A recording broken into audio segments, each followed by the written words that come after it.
Vamos lá, meus irmãos, vamos lá. Começando aqui nossa quarta aula de Educação Religiosa 1. Mais uma vez, boa noite, graça e paz. Boa noite, graça e paz. Boa noite, graça e paz. Boa noite, graça e paz. Com muita alegria que vamos aqui iniciar mais uma aula de Educação Religiosa 1, matéria de Pedagogia Cristã, Ensino Cristão. E hoje a gente vai trabalhar aqui sobre uns assuntos, eu diria, muito bons. Hoje vai ser uma aula um pouco mais técnica, mas, ao mesmo tempo, eu estarei tentando trazer para o nosso escopo, tentando trazer para o nosso tema, que é a pedagogia de Jesus, o mestre por excelência. Então, hoje a gente vai fazer um passeio, eu diria, de uma forma mais específica, na pedagogia propriamente dita. Nós estaremos falando um pouco sobre Comênios, um breve slide de Comênios, de um material, de uma pós que eu fiz. Eu fiz uma pós de Teologia Urbana e eu tive aulas com uma professora chamada Lilian Martins. Essa professora, ela é da escola da Embraer. Na época, ela era uma das professoras da Embraer, ou seja, um dos principais centros, né, de estudos e de colégios aqui do nosso país. Como vocês sabem, a escola da Embraer, muitos alunos acabam entrando no ITA.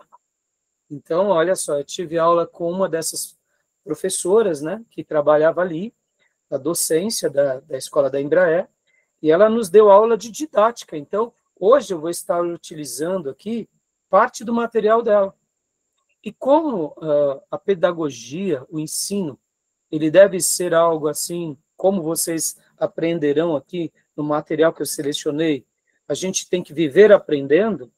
Eu vou até mostrar para vocês um pouco, né, do material que eu peguei com ela, de como eu fazia as minhas notas, e o quanto agora a gente está, eu diria, diante de uma nova realidade tecnológica, de uma nova realidade, eu diria, até mesmo de aula, aonde a gente vai poder extrair aquela aula que eu tive e potencializar aqui com vocês. Então, a gente vai estar utilizando o material da professora Lilian, que é um texto sobre aprender a aprender. Estarei também utilizando um outro material que é de audiovisual dela, e, como eu disse, o material de Comênios. E logo na sequência, nós estaremos mergulhando aqui nessa obra, que é um livro secular, um livro de pedagogia. É um livro da Maria da Graça Nicolette Musakami. O título do livro é Ensino, as abordagens do processo. Então, é um livro que, quando eu iniciei o mestrado, eu comprei esse livro, e é um livro muito bom, e nós estaremos trabalhando em cima das abordagens pedagógicas, que são abordagens tradicional, abordagem comportamental, abordagem humana, cognitiva e sociocultural. E vamos fechar o módulo falando um pouco sobre que método Jesus abordava, o que ele fazia. Então, hoje, a nossa aula vai ser um pouco mais técnica, até porque, já que estamos falando sobre ensino, vamos olhar para os grandes mestres do passado, como Comênios, vamos olhar para as abordagens que têm sido utilizadas, ou pelo menos algumas correntes, e vamos fazer a ponte nos nossos dias para aquilo que nos interessa, que é aprender e unir todo esse material ao principal, que é o ensino de Jesus. E aqui, né, eu até peguei esse livro, que é um livro, um clássico, né? Vinho Novo, Odres Novos, né? Howard Snyder. É um livro muito interessante, que ele é da editora ABU, que me fez lembrar um pouco a aula de hoje, né? Com certeza você já ouviu falar, os irmãos, sobre vinhos novos em odres novos. Então, nós não estaremos aqui necessariamente fazendo dos recursos pedagógicos o principal fator para aquilo que nós queremos fazer na igreja. Porque o nosso principal modelo, né, nesse curso aqui é aprender com Jesus e como ele ensinava. Ele é o mestre supremo, ele é o pedagogo por excelência.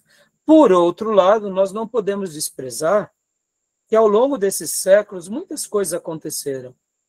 E eu, irmãos, queria deixar aqui nessa introdução, antes da leitura do texto, dizer apenas essa palavra. Se eu puder melhorar 1 centímetro a minha aula que eu dei nesse módulo, alguns anos atrás, para hoje, talvez você pense assim, pastor, mas 1 centímetro de melhora é pouco? Meus irmãos, 1 centímetro de melhora, ou 2, ou 5 centímetros ao longo dos anos, crescendo, sempre se aperfeiçoando, ao longo de uma vida, a gente subiu alguns metros, subiu algumas escadas, atingiu alguns topos, sabe? Então, se nós pudermos ser úteis no ensino do reino, melhorando um pouquinho hoje na oratória, um pouquinho na pedagogia, um pouquinho na maneira de falar, na maneira de se comunicar, na questão tecnológica, tudo isso vai ser uma roupagem que a gente vai embelezar melhor o quê? A essência. Quem é a essência do que nós iremos fazer na igreja? O Evangelho. Ou seja, se eu puder usar alguma técnica para poder trazer mais luz, mais compreensão na pessoa de Jesus, aos nossos ouvintes, eu não tenho dúvida que Deus vai se alegrar conosco, porque isso é zelo. O que eu quero dizer com isso, fazendo essa analogia, é dizer o seguinte, nós não estamos aqui nesse módulo querendo necessariamente negar a Bíblia ou o ensino de Jesus ou as pedagogias sagradas. Não, não é isso. Nós estamos dizendo o seguinte, a palavra de Deus ela é santa. A palavra de Deus ela é infalível. A palavra de Deus é do Gênesis ao Apocalipse, e a pessoa mais sublime e especial de toda a palavra de Deus é Jesus Cristo, nosso Senhor e o nosso Salvador. Essa mensagem é uma mensagem eterna, para todos os tempos, para todas as gerações. No entanto, se nós pudermos usar alguma ferramenta humana no que se diz respeito à arte de se comunicar melhor, de apresentar melhor o Evangelho, de transmitir um conhecimento, como estamos fazendo agora por meio da tecnologia, isso, na minha opinião, é um zelo, e é até uma atitude de amor com o ouvinte. Por quê? Porque o ouvinte, com certeza, compreenderá melhor aquela mensagem que foi pregada há 2000 anos atrás. Ou seja, o que eu quero dizer sobre isso? Que quando a gente tem esse zelo, ele não substitui a semente divina, mas ele embeleza. Sabe quando Provérbios escreve que a palavra dita no seu tempo certo é como maçãs de ouro sendo entregues em salvas de prata? O que eu quero dizer com isso? Nós jamais substituiremos, né, as maçãs de ouro, elas são divinas. Mas as salvas de prata é o enfeite, a bandeja, né? Então, na minha opinião, aprender mais sobre pedagogia, aprender mais sobre outras ferramentas, é mostrar que o Evangelho de Jesus merece, sim, toda essa consideração. E se algo útil, algo bom, algo nobre, como diz Paulo, isso ocupe o vosso pensamento. E nós sabemos que tem muita coisa boa na vida, não é verdade? Basta a gente saber fazer a ponte, colocar as coisas nos seus devidos lugares, tá bom? Então, hoje vai ser um pouco diferente. A última aula foi uma aula muito boa, a gente trabalhou sobre o livro As Bases da Educação Cristã, foi maravilhoso. E hoje vai ser uma aula, eu diria, muito boa também, mas ela vai ter uma abordagem mais pedagógica, e principalmente eu vou estar voltando um pouco mais para a didática, tá bom? Que é a arte de se comunicar. Tudo bem? Então, como é costume, quero lembrar a todos que as nossas aulas são gravadas para vocês poderem continuar aprendendo aqui com os assuntos tratados. Gravamos também porque essas aulas farão parte do currículo dos alunos em EAD. Quem for fazer as aulas em EAD, essas aulas serão parte do currículo. E também gravamos para abençoar o maior número de pessoas. Se alguém quiser fazer parte do nosso seminário, nas descrições dos vídeos estão os nossos contatos, tá bom? E vamos lá, meus irmãos, então vamos lá, vamos ler um texto bíblico, vamos ler um texto bíblico que se encontra em Mateus, capítulo de número 28, ou melhor, capítulo 7, versículo 28 e 29, tá bom? Mateus 7, 28 e 29. Né? Quem quiser pode ler, eu estou compartilhando aqui na tela, Mateus 7, 28 e 29.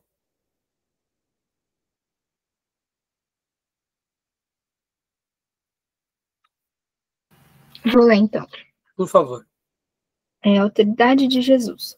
Quando Jesus acabou de falar, as multidões estavam admiradas com a sua maneira de ensinar. Ele não era como os mestres da lei, pelo contrário, ensinava com a autoridade dele mesmo.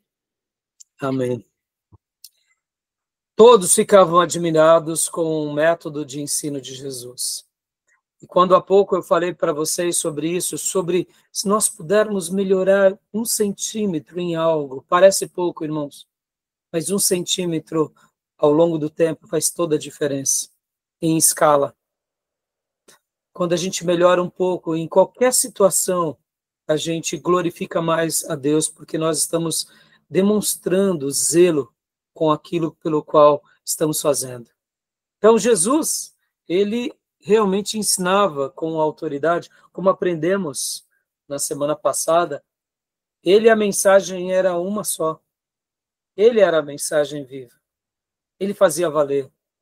E os sinais o acompanhavam. E ele realmente deixou um legado maravilhoso. Jesus ensinava com muita autoridade, e sempre foi assim, e quem se esbarra nele até hoje é assim. Isso me faz lembrar bem o doutor Augusto Cury, que era um ateu, mas ao estudar a vida de Jesus, ali ele foi impactado e acaba se convertendo, e se torna um cristão, e um escritor, um médico, um dos maiores escritores brasileiros, e um fenômeno nessa área, né, sobre a saúde mental e etc. E tal. E ele, ao estudar sobre Jesus, se impressionou. Ou seja, isso continua a acontecer até hoje. E vai ser assim para sempre, porque Jesus é extraordinário. Tá bom? Então, meus irmãos, vamos lá para o material agora.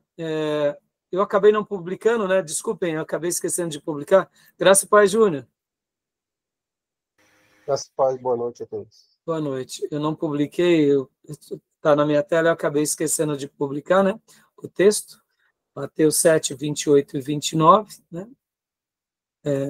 Então, Mateus 7, 28, isso, e 29. Agora, vamos lá para o material que eu separei aqui para vocês, que é o material que fala sobre didática. Didática, meus irmãos. Agora nós estaremos mergulhando no material, que é um material, como eu mencionei há pouco, da professora Lilian Martins, que foi a minha professora na minha pós-graduação sobre didática. E eu peguei esse material com muito carinho, e hoje a gente vai estar mergulhando nele. Então, Júnior, faça as honras para nós, meu irmão. Tá bom o tamanho para você aí, na tela? Tá. Leia para nós. Hoje nós estaremos falando, como eu disse, irmãos, didática, sobre continuar aprendendo, e depois a gente vai para os ensinos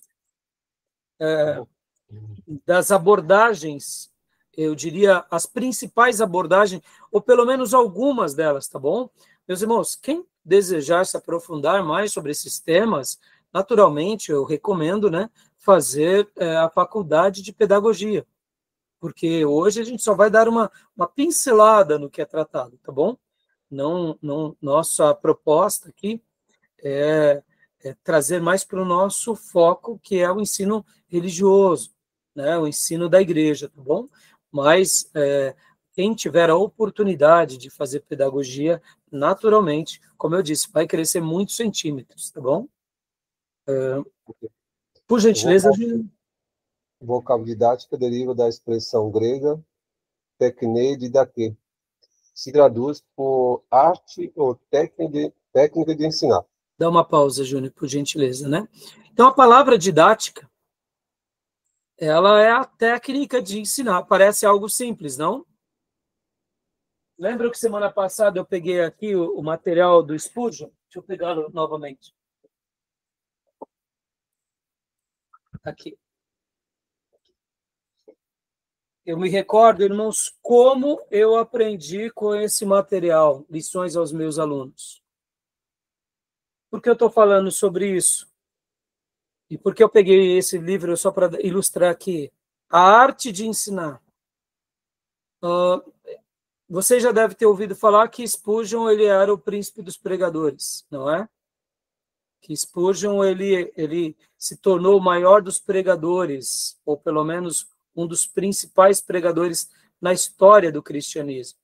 Agora, eu não sei se você sabia que Spurgeon, antes de ter o seu momento ali de aula, Spurgeon ele fazia gargarejo?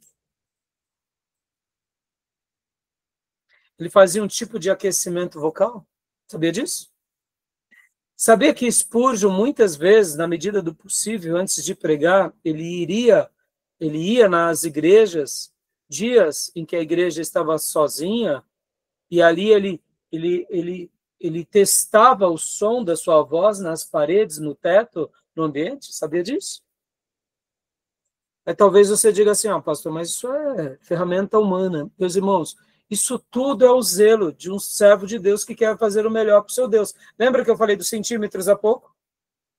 Lembra que eu falei sobre cuidar, melhorar, aprender?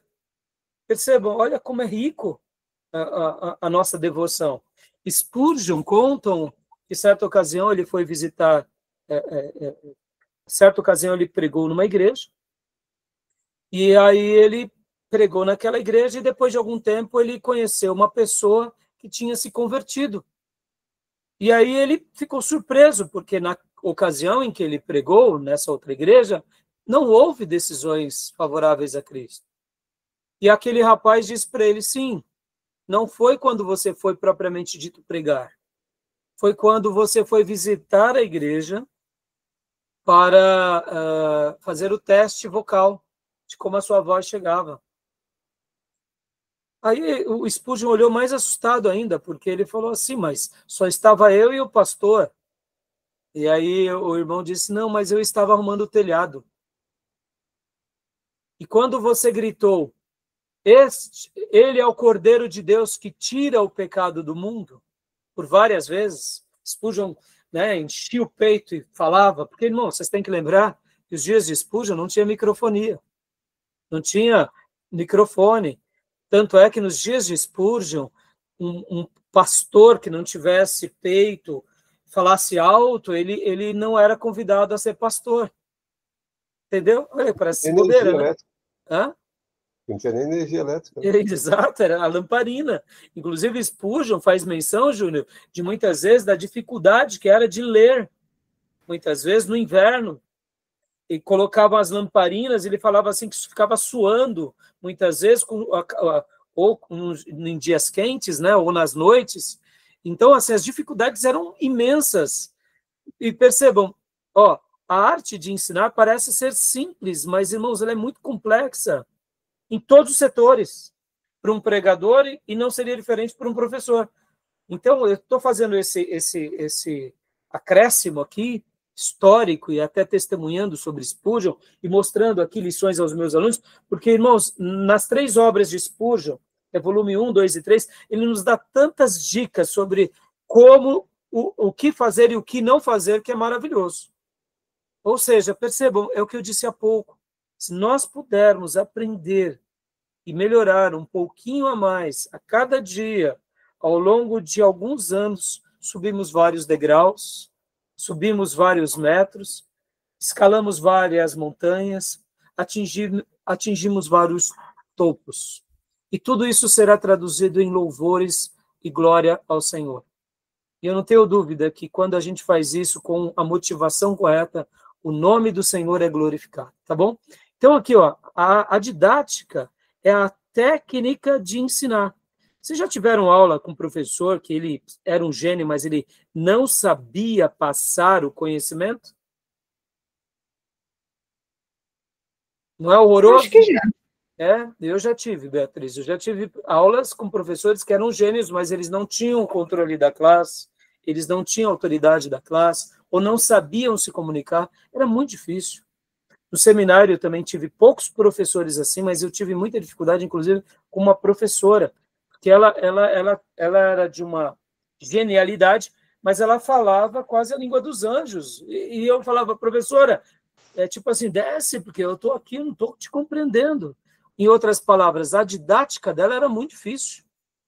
Poucas pessoas compreendiam. Então, a didática deriva-se desse termo, tá bom? Então, leia para nós, Júnior, continua para a gente, por gentileza. Enquanto o adjetivo derivado de um verbo, o vocábulo referido origina-se do termo didasco. De formação linguística, note-se a presença do grupo SK, e verbos incoativos. Indica a característica de realização lenta através do tempo, própria do processo de instruir. Essa palavra, né, verbos incoativos, seriam aquela ideia, irmãos, amanhecer, está amanhecendo, sabe? Está anoitecendo, escurecendo. Então, essa derivação, né, da palavra no caso didasco, vem dessa raiz, né? Pode ver que ele até traz aqui a questão isco, seria essa, aqui no caso é o sigma e o K, né? Então, dando essa ideia de que a didática ela tem a ver com esse processo que acontece, como acontece a vida, como acontece um crescimento de uma árvore. Ele é lento, mas ele é contínuo, ele é constante, e ele deve ser para sempre, tá bom? E assim deve ser o ministro na igreja, consigo e com os seus, tá bom? Então, pode falar, Júnior? Consigo? Pode prosseguir, por gentileza? Grosso modo, podemos dizer que a didática é uma ciência cujo objetivo fundamental é ocupar-se da estratégia de ensino, das questões práticas relativas à metodologia e das estratégias de aprendizagem. Dá uma pausa aí, Júnior, por gentileza. Então, percebam, irmãos, qual que é a ideia? A didática, nós precisamos passar o conhecimento, fazer com que o conhecimento agora seja acomodado em cada aluno. E precisamos de ferramentas para isso. E por isso que, claro, tem um papel do docente, tem um papel dos discentes, ou seja, dos professores, dos alunos, mas também tem o quê? O material, tem a maneira que vamos abordar, a metodologia, qual será a estratégia, qual será a forma, ou seja, não é uma coisa tão simples. Lembrando que a maneira do ensino de Jesus era uma maneira em tempo real. Podem ver que quando assistimos, por exemplo, né, agora nós temos tido essa temporada do The Chosen, os eleitos, os escolhidos, é muito legal porque na temporada eles trabalharam muito bem essa questão da imprevisibilidade de Jesus. O que vai acontecer amanhã? O mestre não fala. E era bem assim mesmo, ou seja, era algo que ia acontecendo e eles tinham que vivenciar, experimentar. Irmãos, eu sei que hoje o nosso formato de ensino na igreja, ele está um pouquinho mais voltado a uma escola, mas percebam, o ensino, como aprendemos na aula passada, ela acontece o tempo todo. Ela não acontece só na igreja. A gente acontece o ensino quando a gente está aí tomando um café com o irmão, está fazendo uma visita, está tendo um momento de aconselhamento, um momento em que o irmão nos procura, ou seja, todo o processo da igreja é um processo de ensino, é um processo de estratégia, é um processo de aprendizagem, é um processo onde a gente tem que saber fazer as leituras até para criar os programas. Diga, Júnior, você ia falando? O Jesus era um processo de imprevisibilidade e a igreja, os discípulos também seguiu essa linha da imprevisibilidade, né? Sim. A gente hoje usa a didática na verdade, são as maneiras de fazer compreender de forma mais fácil a mensagem que se quer.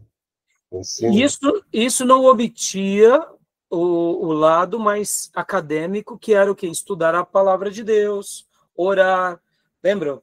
Decorar os versículos. Percebam, tinha o lado técnico, mas tinha um lado da prática, como ia acontecendo, como iam fazendo a leitura da revelação. Então, é exatamente, né? Então, percebam, a mesma coisa aconteceu conosco. Mudou-se a roupagem, mudou-se o contexto, hoje nós estamos numa outra época, mas a essência do evangelho é a mesma para nós. Então, nós, como professores, nós precisamos de saber lidar com tudo isso, tá bom? Então, Júnior, pode continuar para nós aqui, por gentileza, sua busca. Sua busca de cientificidade se apoia em posturas filosóficas como racionalismo, positivismo, assim como no formalismo e idealismo.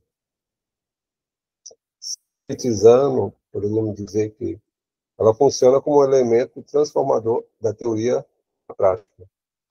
Ou seja, né, resumindo, é óbvio que usam, né, artifícios filosóficos, né, ou seja, tudo que for bom para que a gente possa potencializar o conhecimento, a gente vai utilizar, mas sintetizando, o que é a didática? É realmente transformar a teoria na prática. Era o que o mestre fazia, era o que os apóstolos faziam, é assim que a igreja primitiva vivia, e é assim que a gente tem que fazer. Então, percebam que hoje nós estaremos trabalhando bastante sobre essa questão, tá bom? Então, vamos continuar aqui. Tudo bem até aí? Alguma pergunta, alguma dúvida? Tranquilo? Então, próximo slide aqui. Pode ler para nós, Tomé, por gentileza.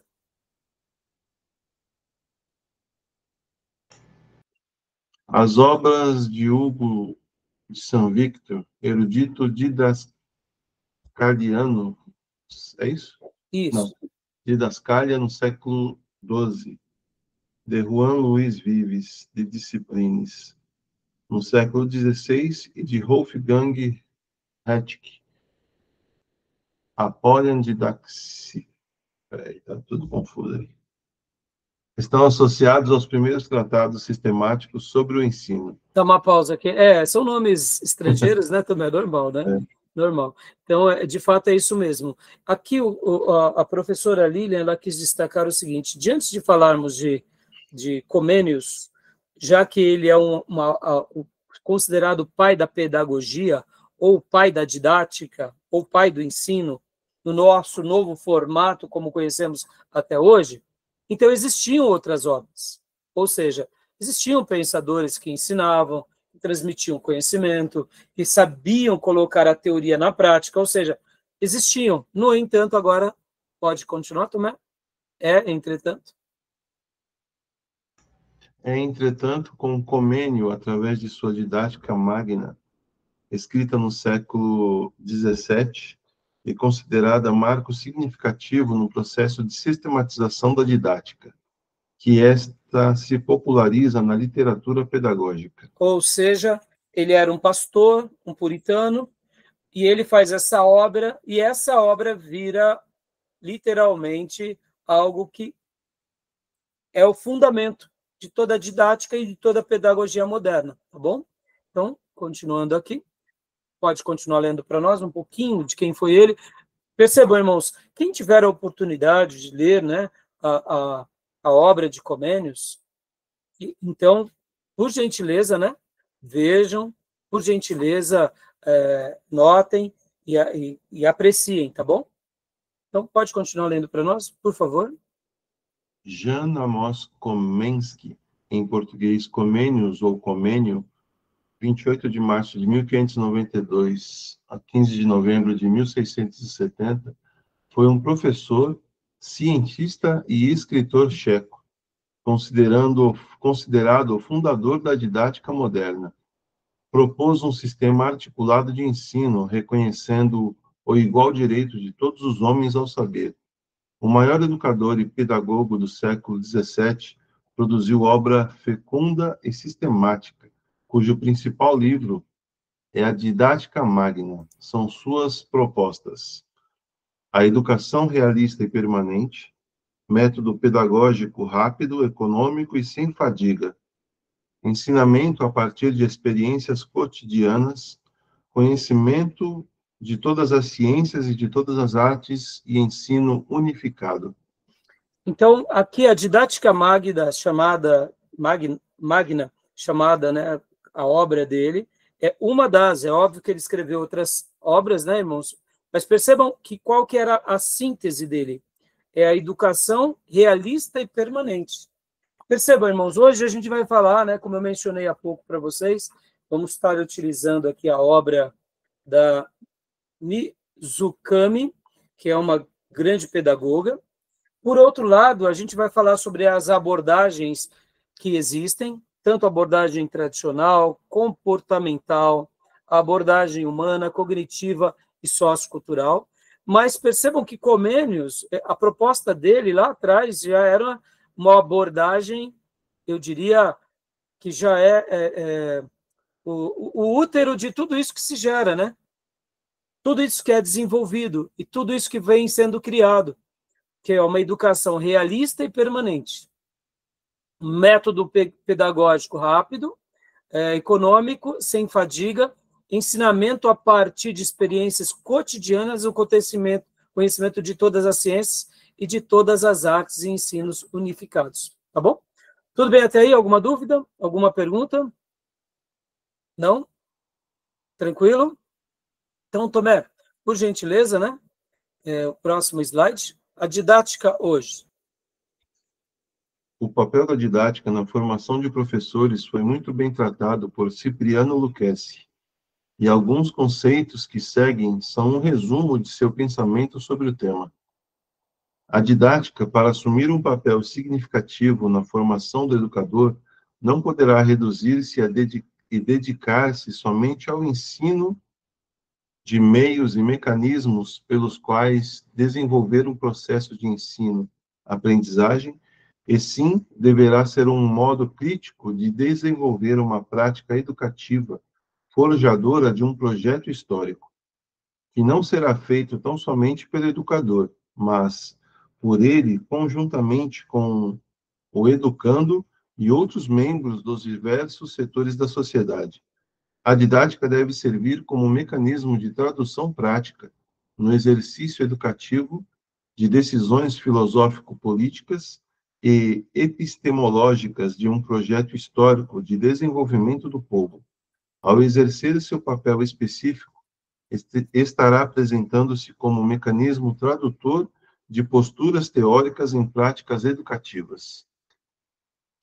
Então, aqui, irmãos, é um papel muito desafiador. Percebam, irmãos, eu sei que hoje, quando formos falar sobre uma das abordagens, todos nós teremos assim uma certa reação, pelo menos algumas discussões, mas eu vou... vai ser normal, né?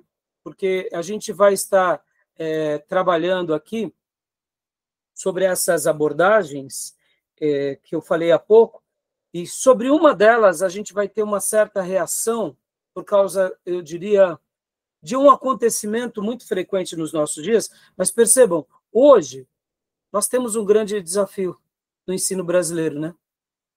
Não só como faculdade, como método de ensino, mas percebam que a igreja também. Hoje, a gente está num momento novo em que, se a gente não se ajusta, a gente acaba se tornando um pouco antiquado. Por outro lado, não é a tecnologia e não é a didática que vai suprir a nossa ausência de graça, de unção e de poder. Como o próprio pastor Hernandes Dias Lopes e o Augusto Nicodemos falam com muita frequência. O excelente pregador é aquele que consegue levar as pessoas a vários cenários e várias experiências enquanto prega. Percebam que a pregação, ela continua sendo clássica da sua forma mais rústica. Um verdadeiro pregador consegue, pela graça de Deus, pelo auxílio divino e também pelas suas capacidades de dons e talentos e de até mesmo desenvoltura e de aprimoramento, ele consegue chegar a um ponto de transmitir uma mensagem tão límpida, onde leva a experiência aos ouvintes, leva sensações, leva emoções, leva conhecimento, leva desafio, leva espiritualidade, sem o auxílio de nada. Ou seja, isso é uma didática brilhante. Claro que, principalmente quando temos e devemos sempre ter o auxílio e a direção do Espírito Santo. Mas percebam que, na medida do que é possível, se tivermos a permissão de Deus de poder, né, acrescentar algo a mais, ou quem sabe levar uma informação melhor, ou quem sabe ilustrar de uma forma mais vívida, e já quando eu for passar para vocês aqui um outro slide falando sobre o audiovisual, vocês vão compreender perfeitamente o quanto hoje nós somos, eu diria, beneficiados. Agora, percebam, irmãos, a gente tem que tomar muito cuidado, principalmente nós que gostamos de se aperfeiçoar, nós que gostamos de estudar, nós que gostamos de tecnologia, porque muitas vezes a gente faz da tecnologia e da inovação o caminho da unção, e não é. E não é.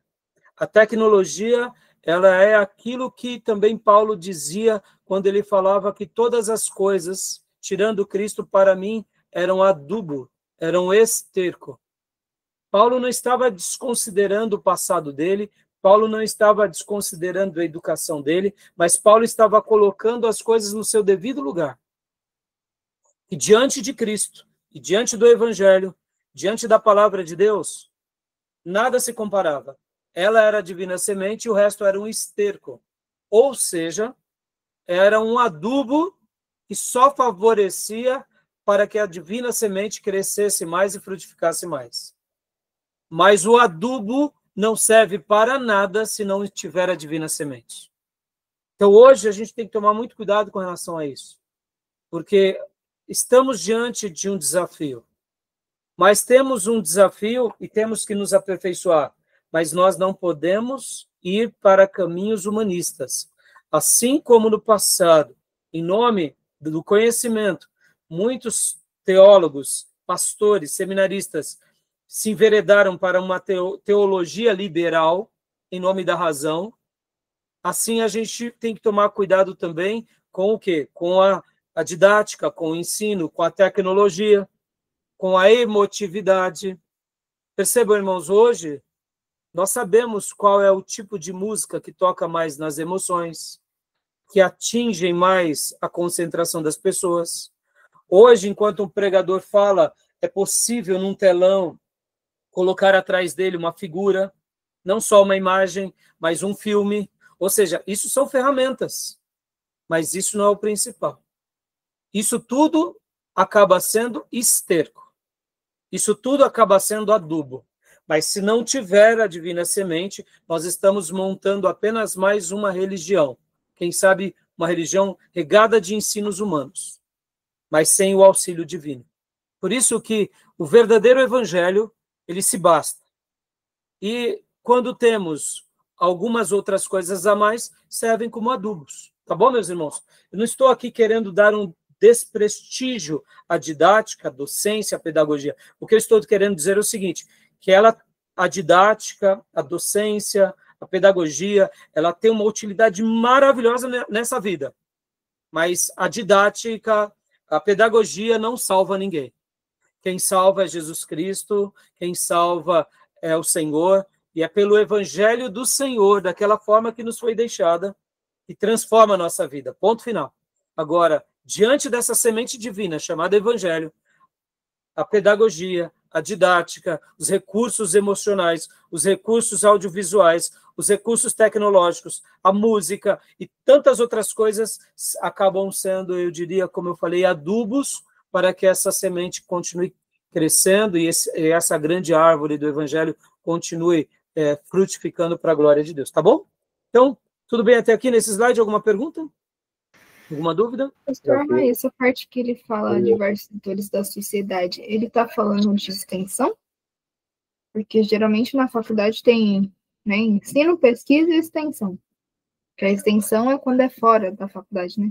Sim, mas aonde me ajuda a encontrar aqui? Aqui, ele está falando, por ele, juntamente com o educando e outros membros dos diversos setores da sociedade. Ele quer dizer o que com isso? Que é tipo assim, se juntar com outras organizações, é isso?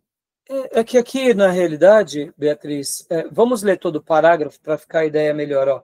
A didática, para assumir um papel significativo na formação do educador, não poderá reduzir-se e dedicar-se somente ao ensino de meios e mecanismos pelos quais desenvolver um processo de ensino-aprendizagem, e sim deverá ser um modo crítico de desenvolver uma prática educativa forjadora de um projeto histórico que não será feito tão somente pelo educador, mas por ele, conjuntamente com o educando e outros membros de diversos setores da sociedade. Essa parte, né? Aqui, na realidade, o que ele está querendo? É que aqui, essa informação, Beatriz, pensa assim, né, no processo de ensino que um professor gera no aluno, seja ele qual for. Ele está ali na classe, vamos imaginar aqui no ginásio. Ele não só está ensinando gramática, ele está formando uma pessoa, quem sabe ser um futuro escritor, ser um futuro advogado. Hoje ele é um aluno do ginásio, ele não tem ainda a noção do que ele vai ser. Mas percebam que ali ele vai dando uma centelha. E se esse professor, no caso, né, essa faculdade, tem uma visão mais holística, ela já nota, olha, aquela pessoa ela tem uma inclinação para a saúde. Então, está além do processo só do colégio, do ginásio, sabe? Tem o lado na sociedade. É óbvio que o professor ele não vai poder, por exemplo, né, Beatriz, atuar na vida de um aluno o tempo todo, né? Fora. Mas ele pode dar essa contribuição na medida do possível, né? Sabe aquele empurrão, né? Muitas vezes o professor, principalmente, vamos imaginar, Beatriz, em cidades, é que hoje a gente está em metrópoles, né? Nós somos fruto de metrópole, de megalópole, e né, pode ver que nós vivemos em grandes centros, mas pensa assim, Beatriz, naquelas cidades mais fechadas, com poucos habitantes, o professor ele acompanha a vida daqueles alunos, de repente vê uma pessoa que tem uma aptidão muito linda para a saúde, e de repente a pessoa ela para. O professor ele pode continuar nesse processo, né, para ajudar essa pessoa, né, a levar a pessoa a, olha, vamos tentar ajudar o fulano, Pedro parou de estudar, por quê? Eu vou ligar para o pai do Pedro, sabe, esse tipo de relação, né, são desafios do educador, né, perceba que hoje, eu sei que parece um pouco evasivo, principalmente nós que somos fruto de uma metrópole, mas perceba, Beatriz, o lado humano deveria existir mais na docência. O lado humano, né? Se a pessoa parou com a faculdade, por que parou? O que está acontecendo, né? Sabe, então, assim, vamos aplicar agora aqui no nosso contexto como igreja. No nosso contexto como igreja, isso é muito mais real, né? Porque a gente está preocupado com o desenvolvimento do irmão, está preocupado com o crescimento do irmão, com o casamento. Então, a igreja ela é diferente nesse sentido, porque ela acaba sendo uma grande família, né? Então, os docentes, né, os professores, vai trabalhar sobre os discentes, sobre os alunos, de uma forma, eu diria, mais, na igreja, mais atuante. Deve ser assim. A gente não deve simplesmente dar uma aula e falar assim, o irmão ouviu, aprendeu, o problema é dele, se não aprendeu, né? Não, a gente tem que participar, né? É nesse sentido, entendeu, filho? São os desafios, né? Eu sei que nem todo mundo, Beatriz, vai trabalhar, por exemplo, na educação na igreja, mas na medida do possível, pode ver, que a igreja é um ambiente que tem comunidade, que tem comunhão, percebam, é do interesse de todos, né? Entendeu? E deve ser assim, deve ser esse lado mais repleto de vínculos, né? Até mesmo em grandes igrejas, viu, Beatriz? Grandes igrejas, geralmente os pastores, eles criam os grupos pequenos ou células, porque eles sabem que o pastor sozinho não consegue resolver todos os problemas dos irmãos, e que muitos problemas dos irmãos estão pelo fato de eles não estarem vivendo em comunhão. Então, quando você multiplica a igreja em vários pequenos grupos, várias células, vários cultos familiares, ajuda muito na saúde da igreja, entendeu? Que não deixa de ser um meio também de de levar o conhecimento a todos, né? Tá bom? Tudo bem? Deu para responder? Eu creio que é mais ou menos nessa linha, tá bom, filho? Mais Sim. alguma pergunta, meus irmãos? Continuando aqui. Então, leia para nós, Beatriz, Pedagogia de Comênio. Defendia sua pedagogia com a máxima ensinar tudo a todos, que sintetizaria os princípios e fundamentos que permitiriam ao homem colocar-se no mundo como autor. Objetivando a aproximação do homem a Deus, seu objetivo central era tornar os homens bons cristãos, sábios no pensamento, dotados de fé, capazes de praticar ações virtuosas, estendendo-se a todos, ricos, pobres, mulheres, portadores de deficiência. A didática é, ao mesmo tempo, processo e tratado. É tanto o ato de ensinar quanto a arte de ensinar. Então, dá uma pausa aqui. Percebe que, irmãos, olha só as palavras, né? Ensinar tudo a todos. Isso é fácil? Jamais. Ensinar tudo a todos. Olha como Comênios foi grande. Ele não se limitou à comunidade, à igreja local. Ele queria levar o conhecimento àqueles que estavam próximos dele. Por isso que ele realmente vamos dizer assim, né? Ele acaba sendo um clássico. A obra dele é uma obra clássica e ele se torna uma pessoa que realmente marca o seu tempo e marca até hoje. Percebam que, como ele conclui, inclusive, aqui, ó, a didática é, ao mesmo tempo, processo e tratado. É tanto o ato de ensinar, quanto a arte de ensinar. Ou seja, tem o processo, o professor ele tem que se concentrar como que ele fará aquilo, como ele abordará aquilo, como que ele irá colocar aquela ideia. Irmãos, eu particularmente sou apaixonado por máximas, por ilustrações, porque a minha ferramenta é o ensino, é a palavra. A minha ferramenta, o tempo todo aqui com vocês, na igreja. Então, o quanto eu amo, por exemplo, uma frase, uma palavra, um entendimento, né? O quanto inclusive, o quanto eu estou curtindo aqui agora com a inteligência artificial, o quanto ela se torna útil. Por quê? Porque muitas vezes aquilo que você está lendo, a inteligência artificial vem com uma síntese de uma palavra, uma frase, uma roupagem. Então, percebam, eu sei que isso tudo, a inteligência artificial, ela precisa das nossas informações, nós que somos seres inteligentes, no que se diz respeito à inteligência nata, mas é uma ferramenta muito útil, que a gente pode estar utilizando bastante, né?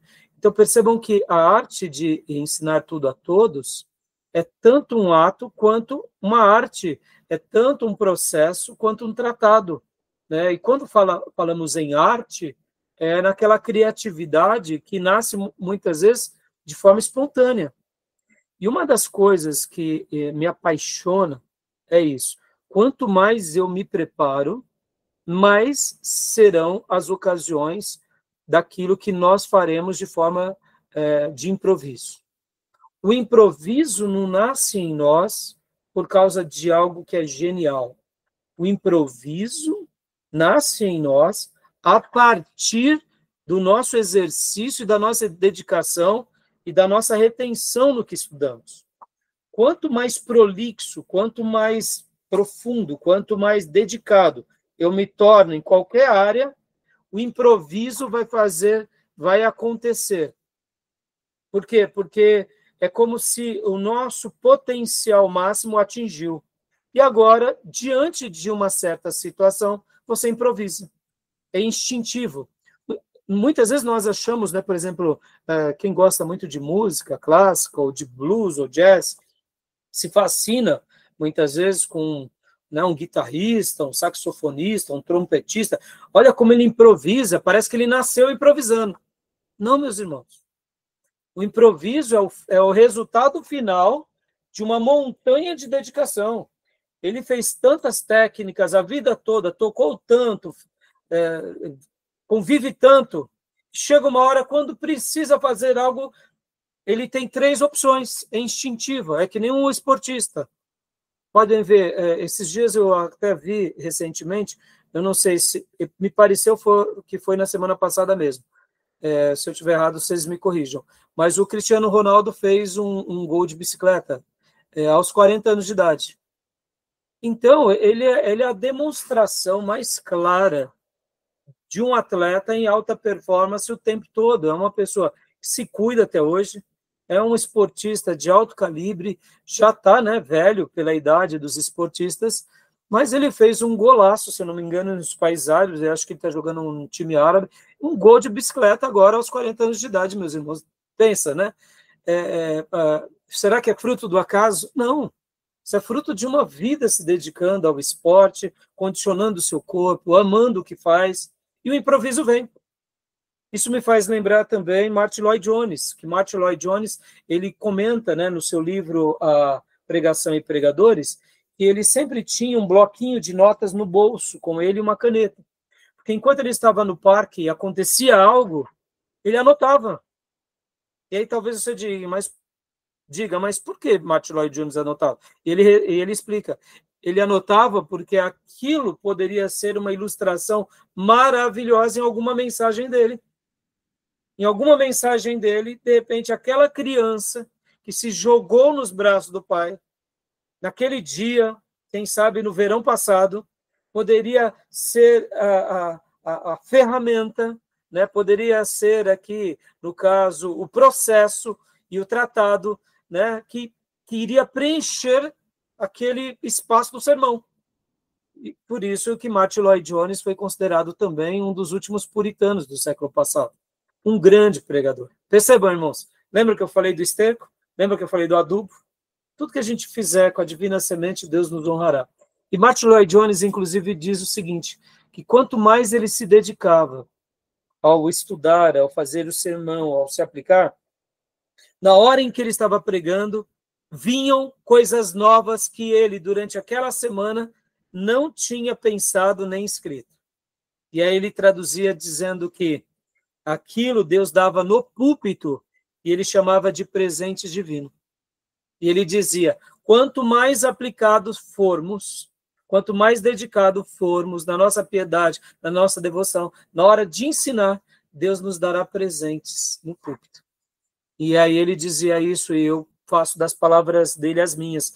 Como isso é verdade, irmãos? Então, assim, percebam que ser um pedagogo, ser um professor, você tem um lado do processo, você tem um lado da técnica, mas você também tem um lado da arte, que naturalmente acontecerá, tá bom? Beatriz, continua para a gente, Fia, por favor. Aqui, salientava.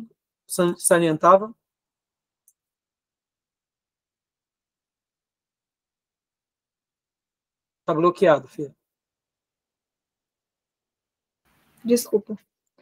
Salientava a importância da educação formal de crianças pequenas e preconizou a criação de escolas maternais, pois teriam desde cedo a oportunidade de adquirir as noções elementares do que deveriam aprofundar mais tarde. A educação deveria começar pelos sentidos, pois experiências sensoriais obtidas por meio de objetos seriam internalizadas e mais tarde interpretadas pela razão. Compreensão, retenção e práticas consistiam a base do seu método didático, e por ele se chegariam às 3 qualidades, erudição, virtude e religião, correspondendo às 3 faculdades necessárias, intelecto, vontade e memória. Olha que fantástico, irmãos. A gente está falando aqui, irmãos, de alguns séculos passados. Percebam como Comênios foi grande na sua obra. Estão entendendo? Como hoje aplicar isso nos nossos dias está sendo difícil, ainda mais num país onde a doutrinação é um lema em todos os setores. Entendeu? Então, percebam, olha o nosso papel. Na nossa igreja, irmãos, na nossa igreja nós temos um papel especial. As tias do infantil, os professores de escola bíblica, os pastores, os missionários, nós podemos jogar a centelha do conhecimento em cada um dos nossos irmãos, aonde eles se tornem apaixonados pelo aprendizado, pelo conhecimento da palavra de Deus e da vida. E dessa forma a gente vai fazendo uma bola de neve na igreja local, na família, na igreja local e na sociedade. Tá bom, meus irmãos? Então, o último ponto, Beatriz. Fundamentos naturais do método de Comênios. O fim é o mesmo. Sabedoria, moral e perfeição. Todos são dotados da mesma natureza humana, apesar de terem inteligências diversas. A diversidade das inteligências é tão somente um excesso ou deficiência da harmonia natural. O melhor momento para remediar excessos e deficiências acontece quando as inteligências são novas. Joia. Então, tudo bem até aqui? Alguma pergunta? Alguma dúvida? Então, o último slide. Para a gente encerrar, pode ler para nós, Beatriz? O método tem como preceitos: tudo o que se deve saber deve ser ensinado. Qualquer coisa que se ensine deverá ser ensinada em sua aplicação prática. Uso definido. Deve ensinar-se de maneira direta e clara. Ensinar a verdadeira natureza das coisas partindo de suas causas. Explicar primeiro os princípios gerais. Ensinar as coisas em seu devido tempo.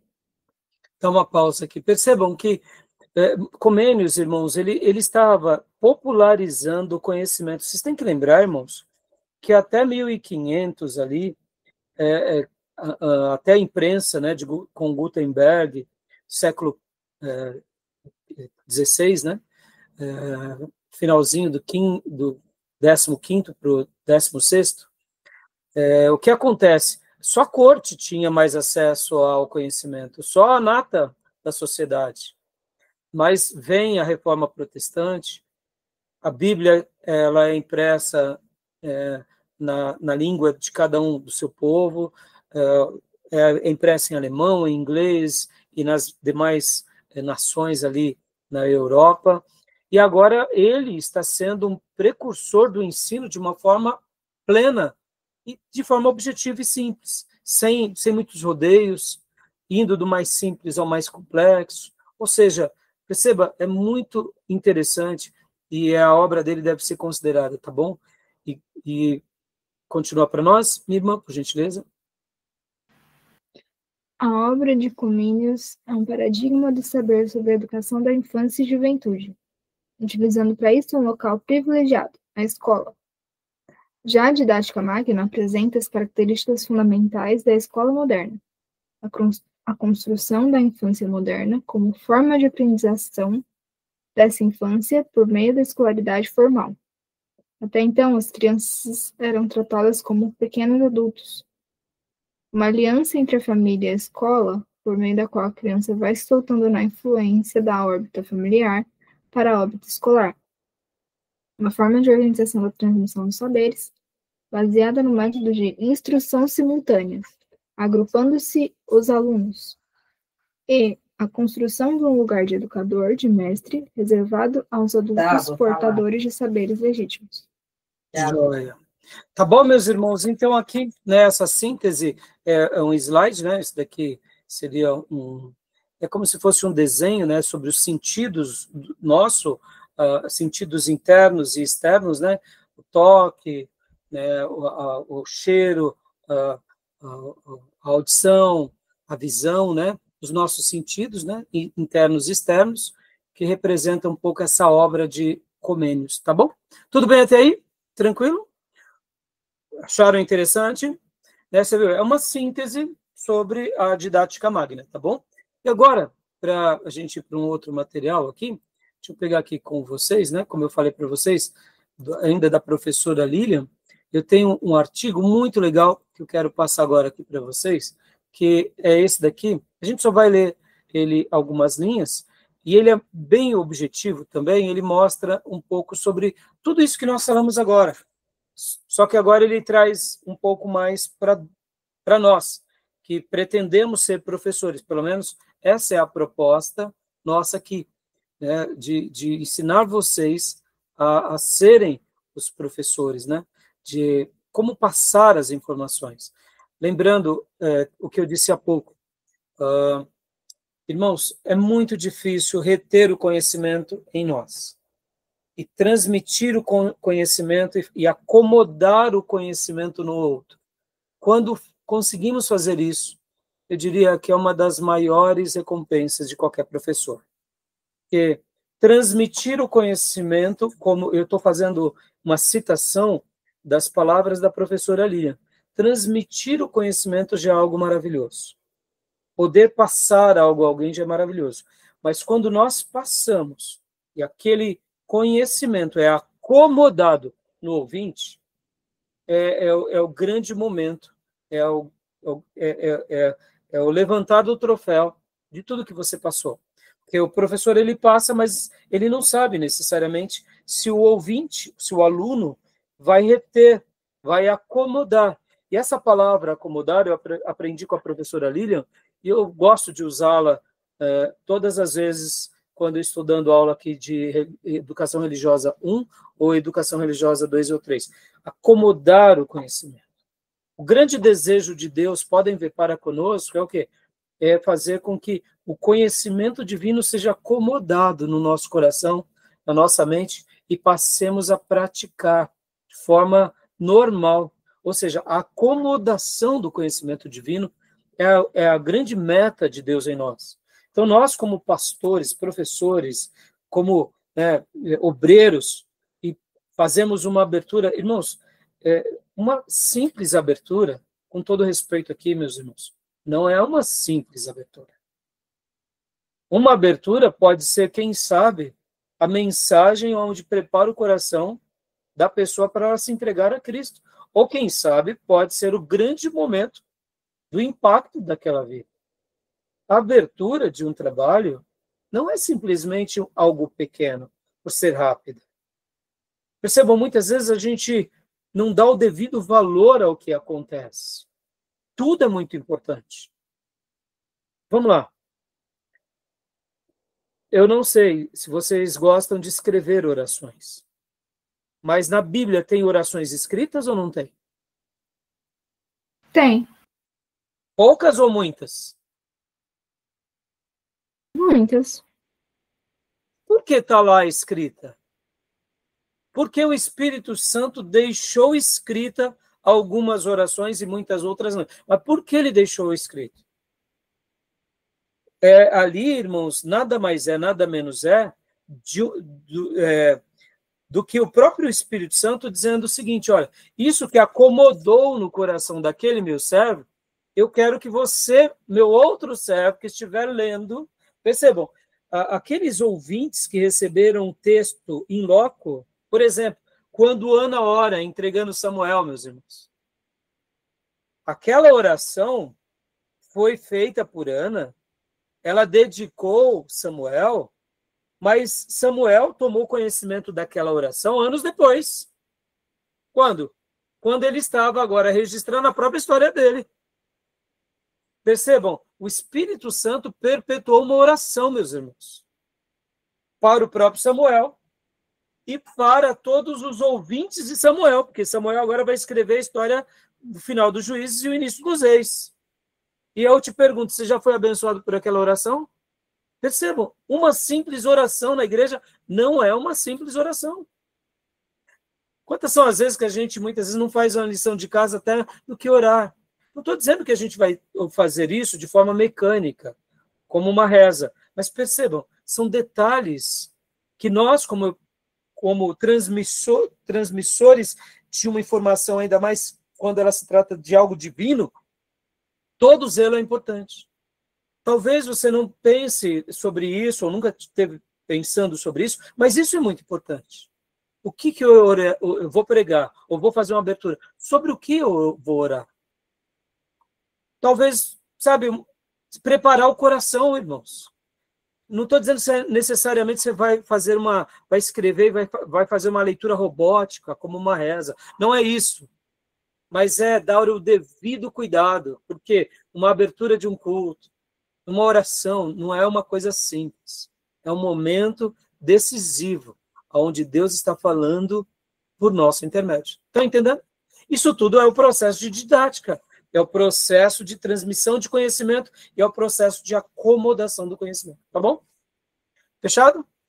Tá bom, meus irmãos? Vamos dar uma pausa agora? E aí a gente vai ir aqui para o artigo da professora Lilian, que é esse o professor no aprender a aprender. É um artigo bem curto, que eu quero compartilhar com vocês, e depois vamos para um slide, um audiovisual também da professora, e Depois a gente vai para o livro, né, da professora Mizukami, tá bom? Que é sobre as abordagens do ensino, tá bom? Tudo bem, meus irmãos? Eu sei que hoje a aula está um pouco mais técnica, mas percebam, talvez você nunca pensou sobre isso. A importância de se escrever uma oração ou pensar no que eu orarei. Sobre o que eu orarei. Sobre quem prega é muito fácil, porque você pode orar sobre o assunto. Mas quem faz uma abertura, muitas vezes, o que eu vou orar? O que eu vou fazer? São coisas que, quando nós, com toda devoção, apresentamos a Deus, eu não tenho dúvida que Deus se alegra. Deus se alegra porque a gente está cuidando da obra dele. E, de uma forma ou de outra, os presentes de Deus virão sobre nós. Tá bom, meus irmãos? Deus abençoe. Então, meus irmãos, então vamos dar a nossa pausa, né? E a gente volta em instantes, tá bom? Alguma pergunta, alguma dúvida, não? Então, vamos dar a nossa pausa aqui, tá bom? Até já.